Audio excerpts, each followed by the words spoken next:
The number 20 UNC Pembroke Braves football team defeated Catawba 41-31 on homecoming in Pembroke. Full coverage of that game and the upcoming contest against West Virginia State is coming up on the Black and Gold Report.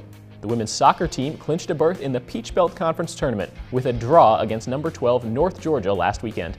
The Braves are fighting for one of the top spots in the conference tournament, which begins on November 2nd. On the men's side, the Braves play one more conference match today at 3:30. The conference tournament is still in play for them and begins next week as well. UNCP volleyball took a set from Montevallo on the road last week, but fell in 4. The Black and Gold are back at home today for a 2 p.m. tilt against Georgia College.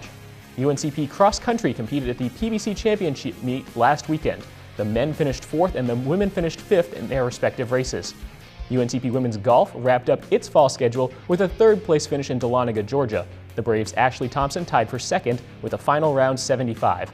And in the second ever meet for the UNCP swim team, junior Gina Zhang won 3 events last week. The team competes again today at Campbell at 1 p.m. The Black and Gold Report starts now.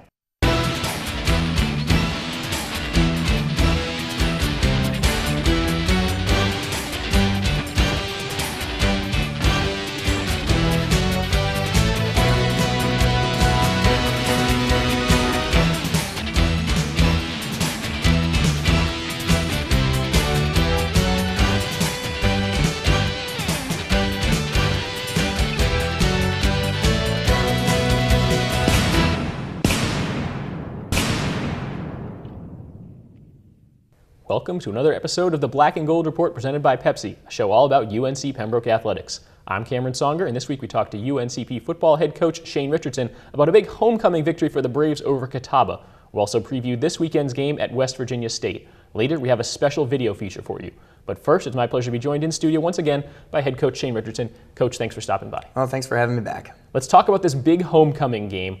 41-31, the Braves victorious over Catawba. What were some of your initial thoughts of the game?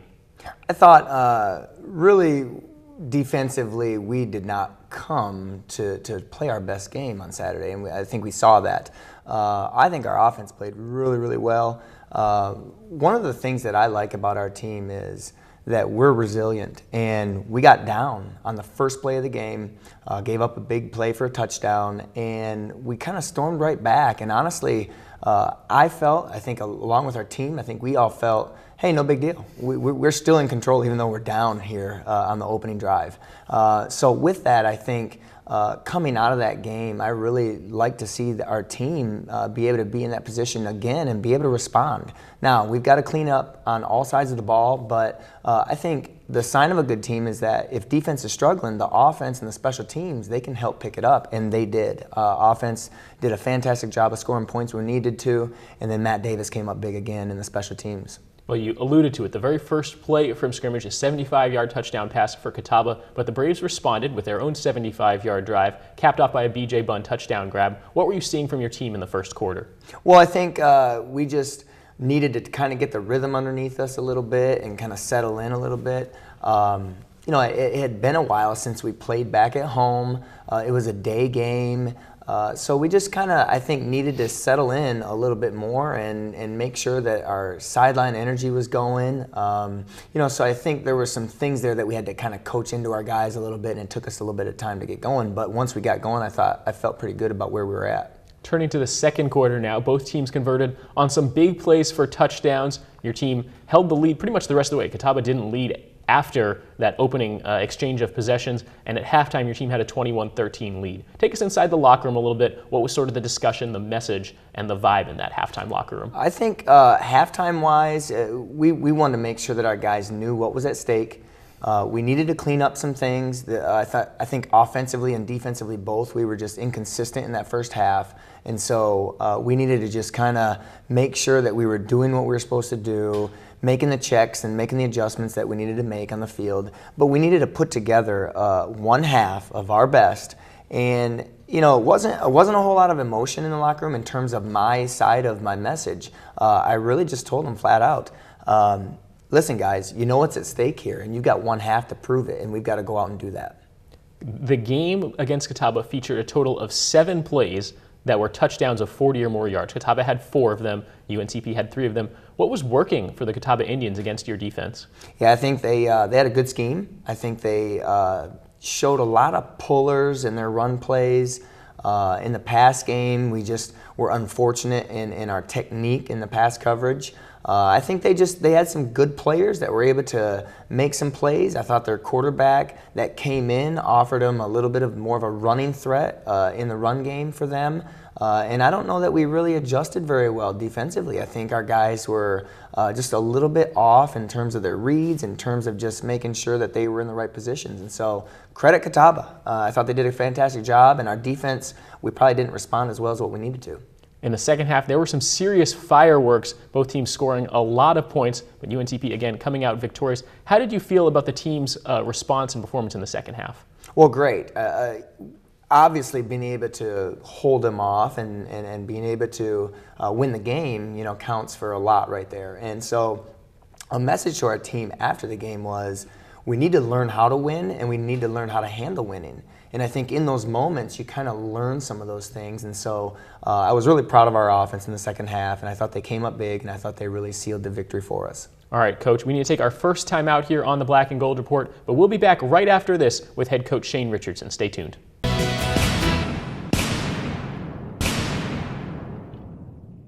Okay, Coach, I get it. You think football's America's best sport, but it can't compare to basketball. There you go again, thinking that basketball can even compare to the excitement of football. With all due respect, guys, both sports are great. But when it comes to America's best of anything, you have to include our sporty new Chevrolet Cruze. At Lumberton Chevrolet, we have all the details on how you can drive home in a new Cruze for only $169 a month. I'll never pass up the chance to set you boys straight.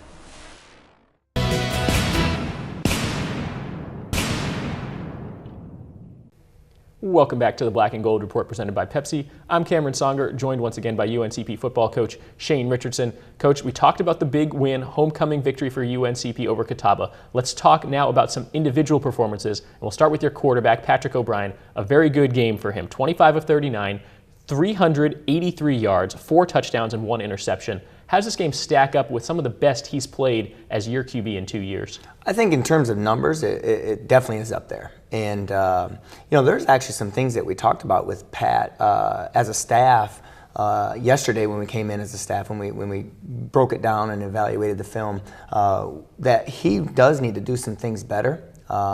Some of his decision-making wasn't as good as what it could have been, but I think his receivers right now are trusting him, and they're really on a good rhythm with each other, and he trusts his receivers right now, and he's able to spread the ball around, and I think that's really given him a lot of confidence. Our O-line is protecting very, very well, and so I think when all of that stuff meshes together, it really helps him out to be able to be very productive in the passing game. The top target in the passing game was once again B.J. Bunn, 2 touchdown grabs, over 100 yards receiving. It was the 5th time in his career he's had a multi-touchdown game. How does the offense really click, and how does when B.J.'s success really help the rest of the offense? Well, of course, we've talked about B.J. a lot on the show, but I think he's always got the ability to make the big play. And so he's going to go out there and he's going to do that, and I think it brings everybody else's level up. And we saw on Saturday there were a lot of other receivers that were able to touch the ball. Quay Threet came up big on some third downs, a young guy for us that really has been able to develop here over this season. Jonathan Allen had some really good possession catches for us. Trey Chandler with another touchdown. Taryn Huffman. A lot of guys that were able to just get in the mix. And I think that's what B.J. Bunn does also for us, is he's able to open it up for everybody else around him so that we become more of a complete passing game attack. On the defensive side of the ball, Catawba put up 520 yards of total offense, but 275 yards of those plays came on 4 scoring plays. So you kind of take those away and the numbers look a little bit better. Who were some of the individual defensive standouts for Code Black? Yeah, a lot of guys played pretty solid. We thought as a staff, we took those plays and we said, God, with a defense giving up big plays like that, it's hard to have a player of the week on defense. And so we didn't really have a player of the week that we named, but we had some solid individual performances. really up front we had a couple guys, Alpha Lamine, Ed Hopper played well inside, and then in the back end our safeties actually stepped up and did a pretty good job. Tyler Threet, McKinbey Kearney, Khalil Hollis, Josh Manns, those 4 guys rotate, and those guys were a lot better than they were a week ago. And then our young corner, PJ Everett, did a good job of stepping up, and he had a sack. We had him on a corner blitz, and I think there were some good, solid performances. But when you give up big plays like that, it's hard to really say that somebody on defense really dominated. And so we want to challenge our defense to kind of minimize those big plays. The win at home was your 9th straight home victory in Pembroke and improves UNCP to 9-1 all-time in homecoming games. What is the confidence level like for your team right now playing at Grace P. Johnson Stadium? We like it. One of the great things about our comfort level at home is we practice on the home turf every Monday night, and we're able to get out there. We're able to get on that grass. For people that haven't been on that grass, it's different, and it's a very good surface. It's a fast surface, and I think what it does is it gives us confidence, and it gives us just a great comfort level when we step out there on Saturdays that we've been in there throughout the week, and we're able to know what type of surface it is, and we can get our footing underneath us, and we feel good about it. And so just those things combined, I think our guys have a great comfort level in front of our fans, and it's a fun place to play. Another nice note, a week after your team gave up 150-plus penalty yards against Kentucky Wesleyan, still a win, but this time against Catawba, just 3 penalties, 25 yards. Was that a point of emphasis in practice, and how does it make you feel as a coach? It sure was a point of emphasis, and we hammered them big time on it, and it makes us feel great because you see growth, you see learning, and you see discipline is what really we wanted to get back to. And so we cannot have penalties just beating ourselves and giving away free yardage. And so this week I was really proud of how we responded in that. We need to continue to keep working from snap to whistle of not losing any aggressiveness and physicality along with that, but we don't need the penalties either, so we got to find a happy medium there. It's time for another commercial break, but when we come back on the Black and Gold Report, we'll preview the next game for UNCP football this weekend, so stay tuned.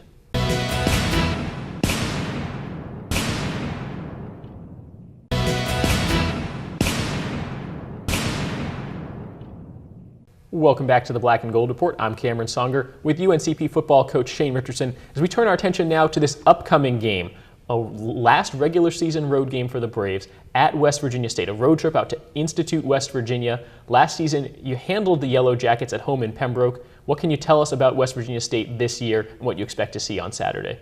I think they're a dangerous team. I think they're very well coached. We know some of those coaches up there. You look from the time that coaching staff got there here the last couple years, and they've been better and better and better. Now this year I know their record doesn't indicate that, but in terms of watching them on film and seeing what they do, they're dangerous. And I think they've got good personnel. I think they're really big up front, and so they're going to be physical. I think the challenge in and of itself is to make sure that our guys, they don't look at a record. They don't look at anything implication-wise coming down the stretch here. We've got to make sure that we take care of our business. We've got to make sure we prepare Monday through Friday the way that it's supposed to look for Saturday. And we got to make sure we go up on a road trip and know that we're going to have to create our own energy. We're going to have to make sure that we take our focus, our effort, and our execution and everything that we're supposed to do, and we got to do that in somebody else's stadium again. And so they're going to be a tough team, and I really respect West Virginia State. Our guys have got to be able to handle it with maturity, and we've got to be able to step up to that. It's a 1 p.m. game on Saturday. Your team will be ranked in both national polls, come in at 7-1, West Virginia State at 1-7. How do you keep your team focused and not looking ahead at either the next game or even potential playoff implications? I think that's a challenge. And so what we've got to do is make sure that our focus is on ourselves completely. And we've got enough things from Saturday where we can look at and say, hey, these are some things that we really got to make sure that are buttoned up here this week. One of the challenges in the locker room afterwards was we need to learn how to be winners and do that all the time and be able to handle winning. And so we don't want to just win games because we're better than our opponent. We want to win them because we earn them. We want to win them because we out-execute our opponent. We want to win them because our effort is better and our intensity is better. All the things that go into making up how you win games, we want to see improvement in all those areas. And so I think we need to be better winners and be able to handle winning and know how to win in situations a lot better. And so that's a challenge for our team this week, to be able to just focus on that instead of somebody else's record.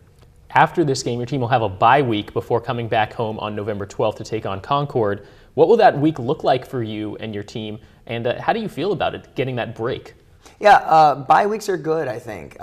You definitely got to approach them the right way, and guys have to know it's a bye week, it's not an off week. And so we'll still have to prepare, we'll still need to do some things to stay sharp, but I think the biggest things that come out of that are we want to recover, we want to rest, we want to recharge, but at the same time, at the same time, we've got to keep taking a step forward. Keep having an intensity about us and an improvement, intentional purpose behind it, so that we can make sure we come out of that week healthy, revitalized, and yet really focused on what we got to do for the next week going into Concord.